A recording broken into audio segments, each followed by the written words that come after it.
A esta hora, el encuentro que esperabas. Encuentro con la ciencia con Modesto Montoya. Gracias amigos por estar con nosotros en un nuevo encuentro con la ciencia.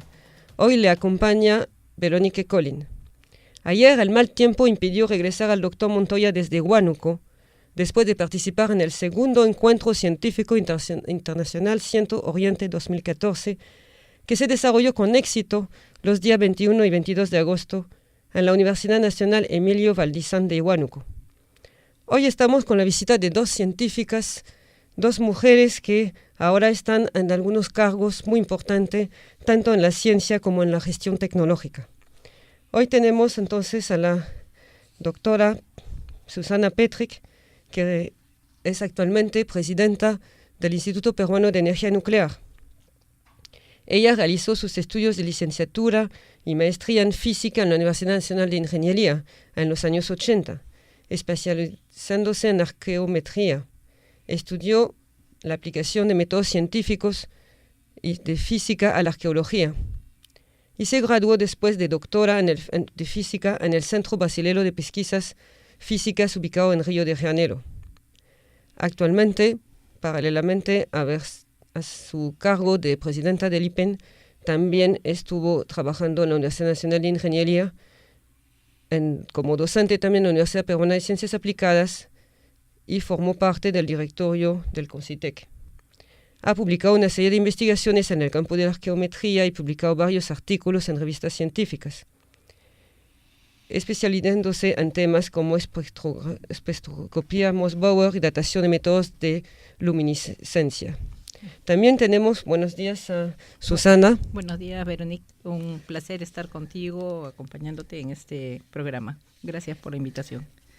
Bueno, tenemos también con nosotros a Magíster Mercedes Inés Carazo, que también es física de la Universidad Nacional de Buenos Aires, Argentina, especialidad en radiación solar y su impacto en el clima, que trabajó allá en el CENAMI argentino de la época y en trabajos de estudios de geoheliofísicos. En el año 80 llegó al Perú, en la UNI, y primero hizo una segunda especialización en energía solar en la UNI y trabajó después en esa misma especialización ahí en la UNI.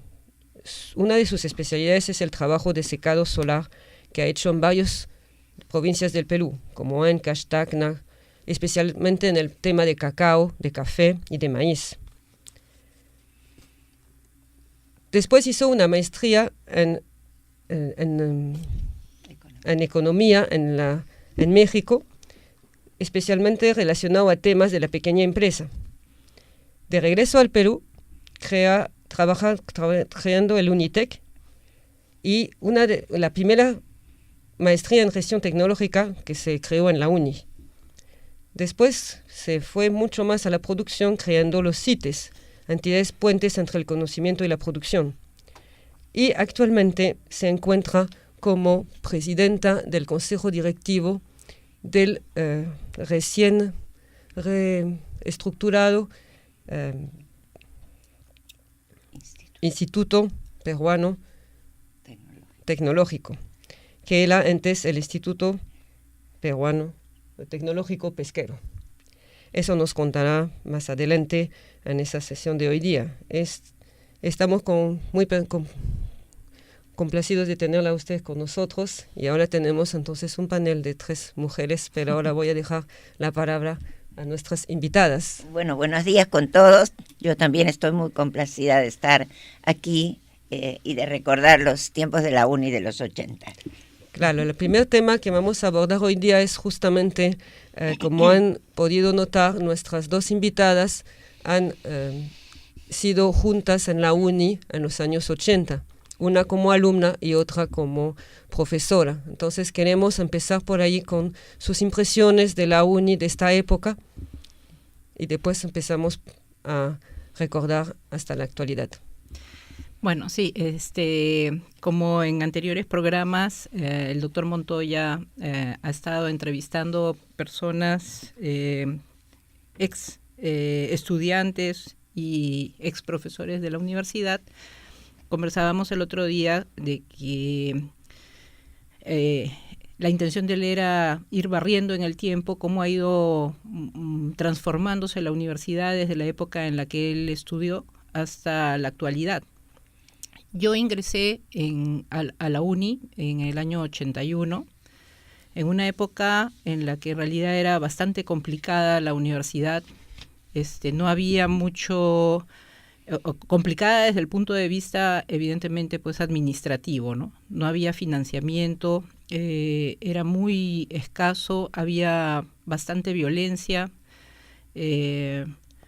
y todo esto pues alteraba muchísimo la forma como se desenvolvían las actividades en la universidad, pero así y todo, las personas que teníamos pues intención de estudiar, de salir adelante, pudimos hacerlo, y yo creo que con bastante éxito. En aquella época, yo por ejemplo no había pensado postular a la UNI, yo había pensado postular a San Marcos, porque mi hermana estudiaba en San Marcos, había estudiado en San Marcos, y entonces para mí la Universidad de San Marcos era bastante más cercana y familiar. Pero precisamente no salían, ¿no?, los avisos invitando, ¿no?, a inscribirse para el examen de admisión, y me parece que fue más o menos por el mes de julio o agosto que salió finalmente el de la UNI. Entonces yo me presenté allí, di el examen, y las clases del primer ciclo comenzaron en septiembre, si no me equivoco mal, ¿no? Entonces, para mí fue una experiencia bastante que me marcó mucho el tema del examen de admisión, porque inclusive hasta ahora lo recuerdo como si hubiese sido ayer, a pesar que ya han pasado pues más de 30 años, ¿no? Uh-huh. Bueno, efectivamente yo llegué al Perú en abril del 80, venía de la Argentina, donde todavía había una dictadura militar muy violenta. El Perú me recibió muy bien, y en agosto del 80 yo ya entré como profesora en la Universidad Nacional de Ingeniería. Sin embargo, esa expectativa de llegar a un país que volvía a la democracia con el gobierno se vio un poco malograda por el afloramiento de una violencia muy fuerte que sí llegó a las universidades públicas. Recordarás que a veces intentaba la gente Sendero Luminoso entrar a las aulas, hablar, en fin, era una situación difícil. Sin embargo, la segunda especialización en energía solar la pude hacer con mucha tranquilidad, porque como había huelga, eso nos permitió dedicarnos a culminar esta segunda especialización, que ahora es una maestría, y esto permitió concebir junto con el CONCITEC un interesante proyecto que se llamaba Secado Solar de Productos Agrícolas para mejorar las condiciones de vida de los pobladores rurales. Entonces, como nos comentaba Veronique, este proyecto que dirigía el doctor Manfred Horn, que tenía recursos de CONCITEC y de la cooperación alemana, nos permitió empezar a trabajar este tema y darle un sentido muy concreto a los estudios de la segunda especialización. Nosotros trabajamos en Ancash con el secado del maíz morado, lo mismo en Cusco con el maíz del Urubamba, pero lo más interesante que a mí me marcó mucho fue intentar llegar a zonas como Satipo o Quillabamba con el secado del café y el cacao, donde ahí nuevamente encontrábamos que la gente decía: preferimos que nos ayuden a secar coca, porque ya en ese momento estaba el tema de la coca en el Perú. Por supuesto que nosotros no podíamos hacer eso, pero se daba que, por ejemplo, para secar el cacao ellos decían: ¿por qué me quiere quitar 30% de agua si a mí me pagan por peso? Entonces yo empecé a entender que para trabajar el tema de transferir tecnología, para realmente mejorar las condiciones de vida de la gente, yo necesitaba saber más de economía, necesitábamos trabajar el tema de que el conocimiento se pueda convertir en Producto Bruto Interno, se pueda convertir en rentabilidad para la gente. Y eso me llevó ya en el año 88, después de una experiencia en el Instituto Peruano de Planificación, a hacer estudios en economía en México. a mi regreso seguí trabajando como profesora en la uni, pero ya no enseñando física, sino pasé a enseñar ingeniería económica y financiera en la Facultad de Mecánica. Bueno, sí, efectivamente eran años difíciles. Yo recuerdo mucho que cuando recién ingresé, como cualquier joven, bueno, yo tampoco ingresé tan joven, ¿no? O sea, yo tenía 20 años cuando ingresé a la universidad. Una niña. Bueno, en general ingresan a los 17, 18, ¿no? Pero yo no había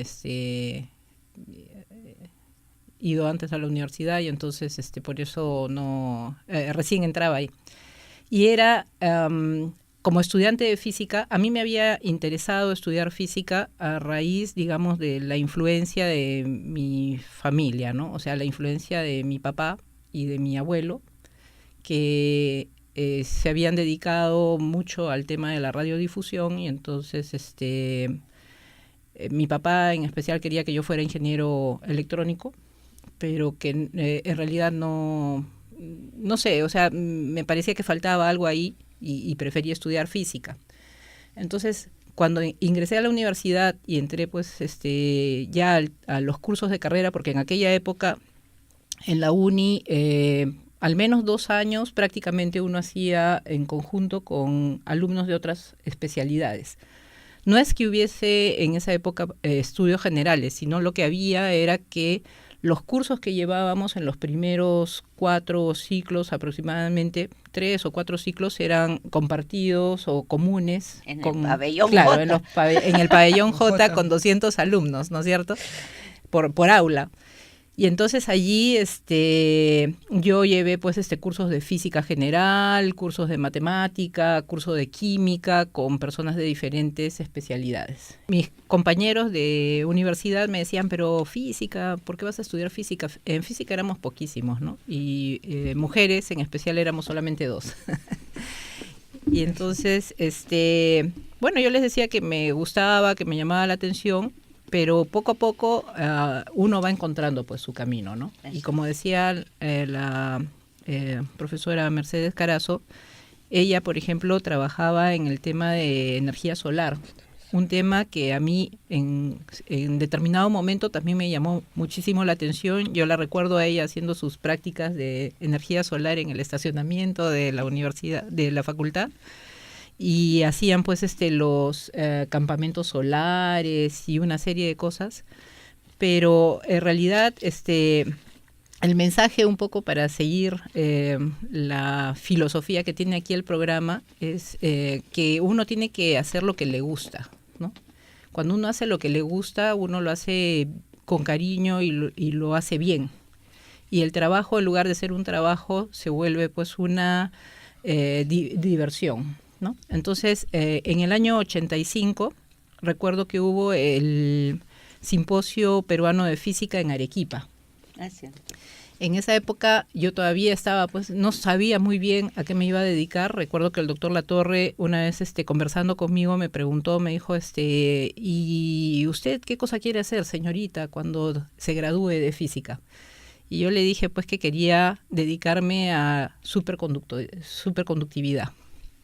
La Torre me miró nomás, pero no me dijo nada. Y ya después, en aquel Simposio Peruano de Física en Arequipa, recuerdo que estábamos reunidos en el teatro, ahí en Arequipa, y el doctor Ernesto López Carranza hizo una charla en la que presentó los resultados de la datación de un molar de mastodonte por resonancia magnética electrónica, para magnética electrónica. Y a mí me encantó, ¿no? O sea, sencillamente esa fue la charla que a mí me tocó, así en lo profundo del corazón, y entonces yo fui corriendo apenas el profesor se bajó del estrado, ¿no? Fui corriendo y le dije, profesor, yo quiero trabajar con usted.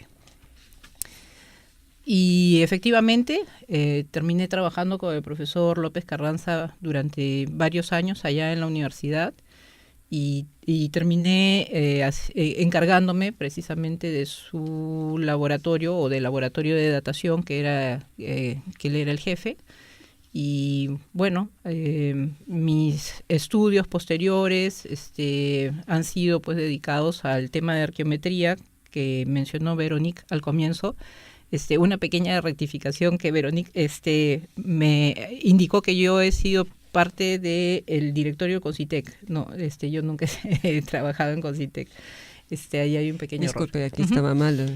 Bueno, entonces de eso se trata, ¿no? De que las personas hagamos lo que nos gusta, lo que nos atrae y que además debe tener un valor agregado en el desarrollo del país, ¿no? Porque un poco a forma de crítica, ¿no? Aunque a algunas personas no les gusta, uno tiene que tratar de que sus actividades pues conduzcan al desarrollo nacional, ¿no?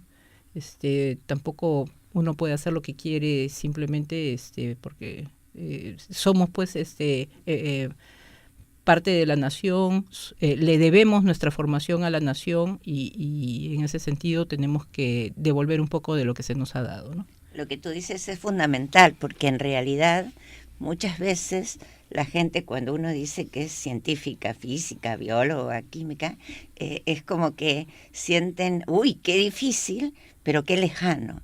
Entonces eso es lo que hay que demostrar, como en la vida cotidiana y en las cosas que todos los ciudadanos usamos en todos los países del mundo, hay un enorme contenido de la ciencia. Pero es muy importante que en el país podamos hacer ciencia, podamos hacer desarrollos tecnológicos y que eso impacte en la calidad de vida de la gente. Uh-huh. Entonces, esta preocupación a mí me parece muy importante. Actualmente, tanto tú como yo estamos en un instituto público de investigación. Tal vez por eso dicen que formamos parte del Concitec, porque los institutos públicos somos parte de lo que se llama el Sistema Nacional de Ciencia y Tecnología. Claro. Pero efectivamente, recordabas tú los simposios de física, estos fueron muy importantes. El primero que a mí me tocó participar fue justamente en Ayacucho. Manfred Hohr insistió en hacerlo en Ayacucho pese a la violencia. El simposio transcurrió muy bien, pero todos podemos recordar que al finalizar el simposio hubo un episodio horrible justamente con un investigador del IPEN que fue acuchillado en un bar, ¿no es cierto? Entonces, qué importante es que ahora los que nos escuchan, los más jóvenes, como joven que nos acompaña aquí en la sala, recordemos lo importante que es asegurar el desarrollo y la paz en el país. Entonces, las ciencias y las ingenierías pueden contribuir mucho a eso. Muchas gracias a ambos por recordarnos estos años de los años 80 en la UNI.